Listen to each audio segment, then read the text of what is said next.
our friends, viewers, followers, fellow movers for real democracy.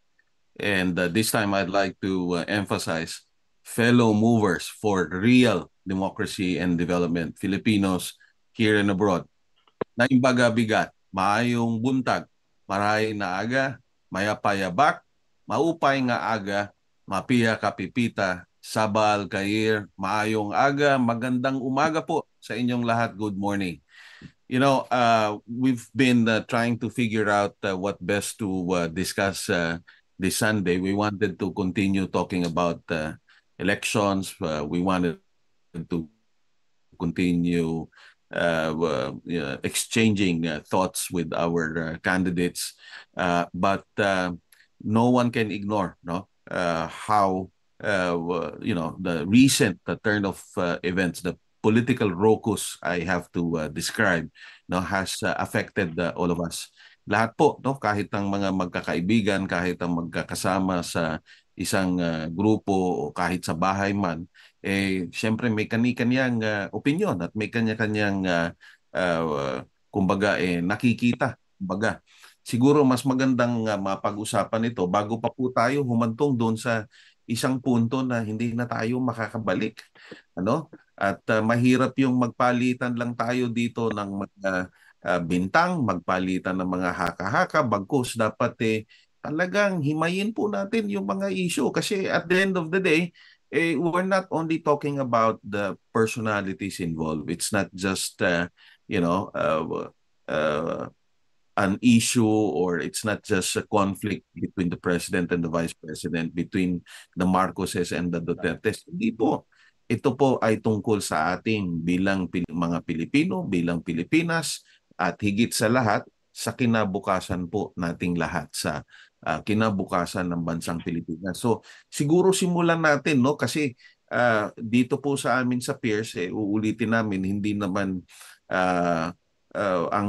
ang mga ginagawa namin as our day job really is very much involved to many of the things that are related to government, or if not supportive or contributory to government. And so we thought of inviting no less than our public finance and economic and development expert, Dr. Tony Avila, and our distinguished lawyer. Hindi ho ito lawyer lang, lawyer sa papel, kung hindi talagang lumalabas sa korte, at higit sa lahat involved din po mismo sa paggugobyerno, si Atty. Juvik de Gala. So pag-usapan natin paano ba tayo humantong dito sa puntong to, paano ba to nagsimula, no? Siguro unahin natin si Sir Tony.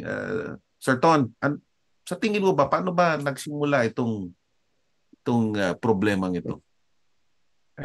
Bago ko sagutin yan, period, gusto ko munang educate yung mga ating mga publiko, tungkol dito sa ano ba talaga ang role ng COA, yung audit. So para sa ganun ay magkaroon tayo ng mabuting pagkaintindi dito sa mga nangyayari sa atin. Pero bagong lahat, gusto kong i-share yung ating gusto kong i-share yung screen para makita ng lahat yung gusto kong i-discuss, no? So, Habang nag-share screen po si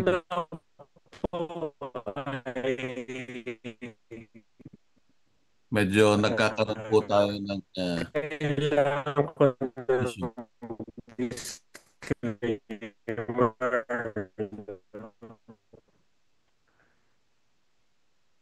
We're having technical issues, no?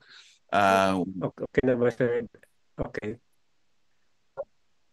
We can see, or Maglalag na ba? hindi namin nakikita yung So anyway, may disclaimer lang ako bago i-discuss yung tungkol dito sa ano role ang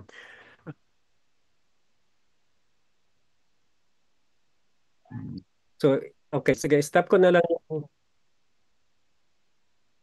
yung PowerPoint, Sir Ed. Siguro sir, O, paki-share. sige, stop ko na lang yung pan para sa ganun ay ko na